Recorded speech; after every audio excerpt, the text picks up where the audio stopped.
Assalamualaikum warahmatullahi wabarakatuh. Selamat pagi anak-anak. Mari tetap indahkan protokol kesehatan dalam setiap aktivitas, segala aktivitas. Anak-anakku yang kucintai, pagi ini mari kita belajar matematika, khususnya bangun ruang. Dikatakan bangun ruang, bangun itu ya sama dengan bangunan. Dan ruang itu memiliki ruang, jadi bangunan yang memiliki ruang. Contoh, ini misalnya ini reservoir atau penampung air misalnya, tentunya kan seperti ini. Nah, ini adalah sebuah bangunan, makanya dikatakan bangun. Bentuk misalnya tampungan air ini juga mempunyai ruang. Itu kenapa dikatakan dinamakan bangun ruang. Nah, ini bangun apa anak-anak? Ya, bagus, tabung. Nah, tabung ini adalah bangun ruang karena sebuah bangunan yang memiliki ruang. Kemudian berikutnya lagi. Nah, ini adalah balok karena punya panjang. Ini juga bangun ruang, balok. Kemudian ini kubus. Ini juga bangun ruang karena sebuah bangunan dan mempunyai ruang. Bedanya, nah ini kan sama-sama persegi. Sama-sama persegi. Ini namanya alas.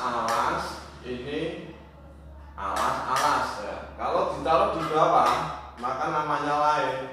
Yang bawah itu alas, yang atas penutup. Nah, ini alas, ini penutup karena ditaruh di bawah atau berdiri. Nah, seperti ini. Bedanya antara balok dan kubus. Nah, kalau balok itu mempunyai sisi panjang, sedangkan kubus itu sisinya sama. Jadi ke sini sama ya. Ini namanya katakan lebarnya, ini panjangnya, ini panjang, lebar, tinggi ini sama. Jadi panjang, lebar, tingginya ini sama. Jadi sisi yang membentuk kubus ini sama, yaitu sebuah bidang datar persegi. Nah, jadi persegi yang jumlahnya 6 ini ditambahin ini jadilah sebuah kubus. Sedangkan balok ini persegi disusun atas persegi ya, ini sama persegi. Ini persegi, sedangkan sisi samping ini adalah bidang persegi panjang. Nah, itu bedanya antara balok dan kubus. Nah, dua-duanya ini adalah bangun ruang karena sebuah bangunan yang memiliki ruang. Berikutnya, ini dulu. Ini juga bangun ruang karena sebuah bangunan juga. Misalnya ini tempat minyak, gitu ya, tempat minyak Pertamina, bentuknya kan seperti ini. Nah, ini juga bangun ruang. Nah, namanya prisma. Prisma segi 6 karena mempunyai 6 segi, 6 sisi. Nah, itu tersusun atas segi 6 sebagai alas dan tutup juga segi 6. Sedangkan sisi yang kita lihat adalah persegi panjang. Lihat ini, persegi panjang. Nah, itu jadi persegi 6 bawah, terus penutupnya terus ditarik garis. Jadilah prisma segi 6. Berikutnya ini tabung ya. Nah, tabung tadi sudah. Nah, sekarang ini kerucut. Ini juga bangun ruang karena sebuah bangunan yang memiliki ruang seperti atap gereja, kukusan. Nah, ini bangun ruang ini. Nah,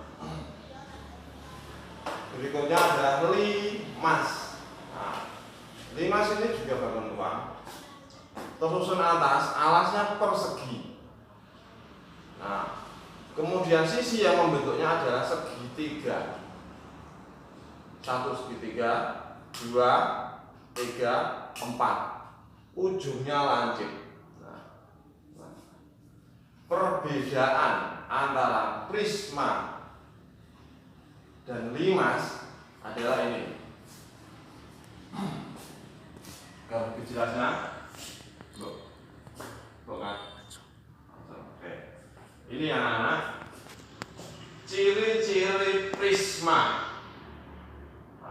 Bentuk alas dan penutupnya sama. Oh, ini alas, ini penutupnya sama. Inilah prisma. Kebetulan ini segi 6, namanya prisma segi 6. Nah, terus ini balok ini bagaimana? Kubus ini bagaimana? Kubus ini juga termasuk prisma karena alas dan penutupnya sama. Karena kubus ini terdiri dari segi 4 atau alas dan penutupnya ini berbentuk segi 4, kubus juga dinamakan prisma segi 4. Nah, berikutnya persegi apa ini? Balok. Balok ini juga prisma. Prisma segi 4. Nah, itu. Cuma bedanya lebih ada apa tuh, sisi pembentuknya itu beda dengan kubus. Nah, kalau kubus, coba ulangi, semua sisi pembentuknya adalah persegi. Sedangkan kalau balok, alas dan tutupnya persegi, sedangkan sisi yang mengelilingi, yang menutup ini persegi panjang. Nah, itu. Jadi prisma segi 6, prisma segi 4, dan balok ini juga prisma segi 4. Gitu ya anak-anak. Sedangkan limas, ciri-cirinya mudah saja. Sebuah bangun ruang yang dikatakan limas adalah ujungnya lancip. Ujungnya lancip. Ujungnya lancip. Ciri-cirinya sederhana ya. Baiklah anak-anak, sekarang kita belajar cara menghitung luas permukaan. Permukaan itu muka itu ya depan. Kalau menghadap ke kita ya depan. Nah, itu. Kalau kita melihatnya itu dari atas sebuah bangun ruang ya berarti atasnya. Begini ya. Setelah kita mengetahui sebuah bangun ruang, kita perlu mengetahui luasnya. Hal ini biasanya dalam kehidupan sehari-hari digunakan untuk menghitung jumlah batu bata pada bangunan. Mau membuat bak mandi misalnya, bak mandi. Berapa batu bata? Berarti kamu harus menghitung batu bata yang ke sini. Sini, belakang ini. Nah, menghitung luas permukaan ini mudah. Nah, caranya hitung saja semua sisi pembentuk bangun ini. Nah, anakku, berapa sisi pembentuk bangun ini? 1, 2, 3, ya, alas dan tutup 2. Kemudian pembentuk samping ini 1, 2, 3, 4. Berarti 2 tambah 4, 6. Nah, cara menghitung luas, hitung berarti 6 kali sisi salah satu sisi pembentuknya. Nah, mudah, 6 kali panjang kali lebar. Karena luas persegi itu adalah panjang kali lebar. Jadi kita tinggal